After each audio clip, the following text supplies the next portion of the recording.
County in west central Texas, southern Shackelford County in west central Texas, until 7:45 p.m. Central Daylight Time. At 6:58 p.m. Central Daylight Time, a severe thunderstorm was located over Baird and is nearly stationary. Hazard, 60 miles an hour. Source, radar indicated.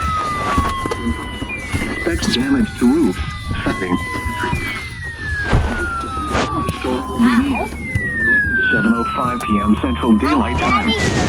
Other locations impacted by the severe thunderstorm include Lake Fort Phantom Hill, plus 283 near the Callahan-Shackelford County line.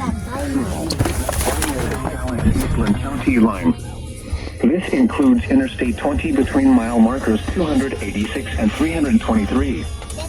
For your protection, move to an interior room on the lowest floor of a building. Okay.